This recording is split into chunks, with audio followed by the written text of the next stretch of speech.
দর্শক মন্ডলী, আসসালামু আলাইকুম। আমি শরীফ চৌধুরী, ফিজিও অ্যান্ড কাইরোপ্র্যাকটিক চিকিৎসক। আজকে আমরা বেবিদের চেস্ট ফিজিওথেরাপি করাবো।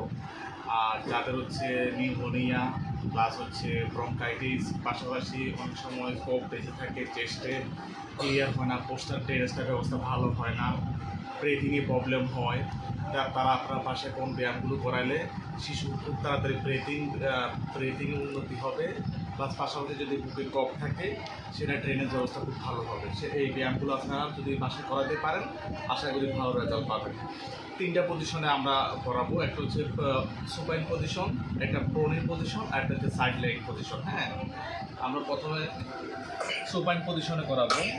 সুপাইন পজিশন হচ্ছে আপনার এই বরাবর, ঠিক নিপেলের বরাবর এই পাশে যেহেতু ছোটো বাবু, এই যে 2টা আঙ্গুল দিয়ে আমরা একটু ভাইব্রেশন দিব হালকা। হ্যাঁ, এই নিপেল বরাবর, নিপেলের উপরে এই পাশে 1 2 3 4 অথবা 2টা আঙ্গুল অথবা 3টা হালকা দিবেন। 1 2 3 4 5 6 7 8 9 10 11 12 13 14 17 18 19 20 21 22 23 24 25 26 27 28 29 30, এভাবে 30 বার করে দিবেন। রেপস হচ্ছে 30 বার।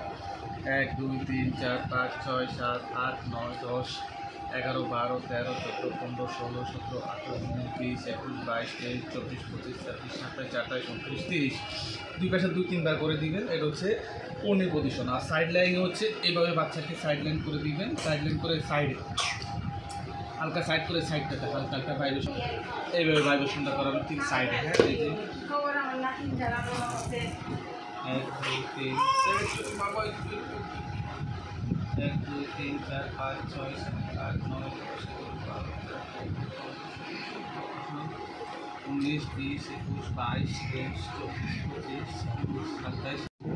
একটু ভাইব্রেশন দিবেন 2 আঙ্গুল দিয়ে সাইড লাইনে। এই পাশে ভাইব্রেশন দিবেন, হালকা হালকা ভাইব্রেশন দিবেন। এই পাশে 30 বার। 1 2 3 4 5 6 7 8 9 10 11 12 13 14 15 16 18 19 20 21 22 23 24 25 26। আপনার সাইড লাইন করে দুই পাশে দিবেন। হ্যাঁ, ভাইব্রেশনটা দুই পাশে দিবেন, 2টা আঙ্গুল দিয়ে ঠিক এই বরাবর। হ্যাঁ, হালকা ভাইব্রেশন করবেন। এটা হচ্ছে সাইড লাইন। হ্যাঁ, তারপর হচ্ছে আপনার প্রো লাইনে আমরা করবো। প্রো লাইনে করতে গেলে বাচ্চাদের একবারে শোয়াই দিবেন।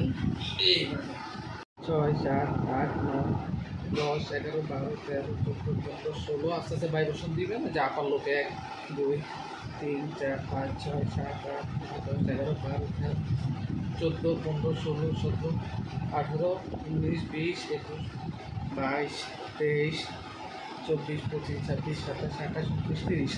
এই পাশে 2-3 বার দিবেন, 30 বার করে। হ্যাঁ, অবশ্যই জোরে প্রেশার দিবেন না। এই 3টি ব্যায়াম করাবেন। আশা করি বাচ্চাদের যদি প্রস্রাবজনিত সমস্যা থাকে প্রস্রাব ড্রেনেজটা ক্লিয়ার হবে, ব্রিথিংটা ভালো হবে। বাচ্চাদের যদি নিউমোনিয়া থাকে, ব্রঙ্কাইটিস থাকে অথবা কফ সিক্রেশন নিতে পারছে না, অনায়াসে ওর ব্রিথিংটা ভালো হবে এবং প্রস্রাব ড্রেনেজটাও ভালো হবে। তো ভিডিওটি যদি ভালো লাগে লাইক কমেন্ট শেয়ার করবেন। আর আমাদের সাথে থাকবেন। ভালো থাকবেন, সুস্থ থাকবেন। আল্লাহ হাফেজ। আসসালামু আলাইকুম।